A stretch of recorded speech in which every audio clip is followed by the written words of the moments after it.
انسان کی زندگی اس دنیا میں ایک امتحان سے گزرنے کے لیے بنائی گئی تھی، جو اللہ تعالیٰ قرآن میں فرماتے ہیں کہ وما خلقت الجن والانس الا لیعبدون، کہ ہم نے جنوں اور انسانوں کو صرف ایک ہی مقصد سے پیدا کیا تھا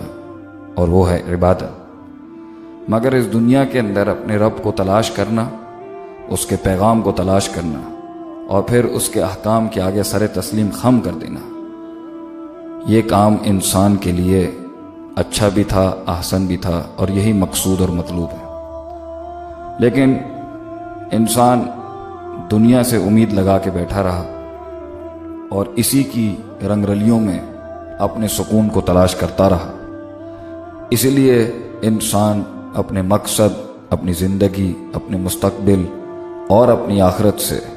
اور اللہ کی ملاقات سے غافل ہو چکا ہے، اور یہ غفلت ہی انسان کے انکار، اس کی ہٹ درمی اور اس کے تکبر کا باعث بنتی ہے۔ اس لیے غفلت کا علاج بہت ضروری ہے انسان کو اس دنیا کے اندر سکون، راحت، اطمینان دینے کے لیے، اس کو اس کے مقصد کو سمجھانے کے لیے اسے اس نیند سے بیدار کرنا بہت ضروری ہے جس نے اس کی زندگی کو تباہی کے دہانے تک لا کھڑا کیا۔ اسی غفلت کی وجہ سے انسان لوگوں سے امیدیں رکھتا ہے، ان کی تعریفات، ان کی ترجیحات، ان کے پیار، ان کے سجدوں کی امید رکھتا ہے، اور نہ ملنے پر انسان مایوس اور رسوا ہو جاتا ہے۔ جبکہ جو اللہ سے امید رکھتا ہے اسے دنیا کا کوئی غم نقصان نہیں پہنچا پاتا، کیونکہ جو اسے اس دنیا میں نہیں ملا اسے پتہ ہے اللہ تعالیٰ اسے آخرت میں دے دیں گے، اور جسے اللہ ہی چاہیے ہو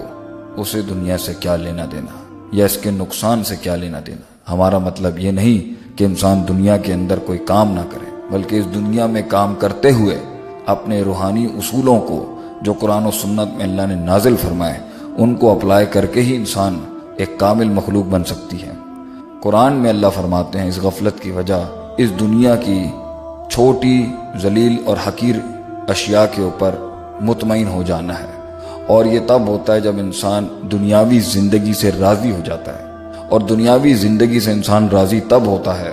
جب اسے آخرت بھول جاتی ہے، اور جب اسے آخرت بھول جاتی ہے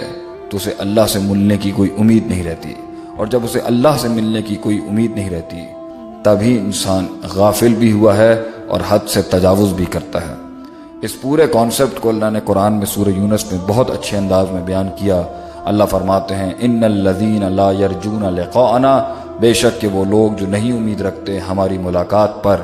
ورضوا بالحیات الدنیا، اور پھر اس دنیا کی زندگی سے راضی ہو جاتے ہیں، واطمأنوا بہا، اور صرف راضی نہیں ہوتے اس پر اطمینان کر بیٹھتے ہیں، والذین ہم عن آیاتنا غافلون، یہی وہ لوگ ہیں جو ہماری آیات سے غافل ہوتے ہیں، اور یہی غفلت اللہ آگے والی آیت میں فرماتے ہیں اولئک مأواہم النار بما کانوا یکسبون، یہی غفلت انہیں آگ میں لے جاتی ہے جس کی وجہ سے وہ اپنے ہاتھوں سے جو کمایا کرتے تھے۔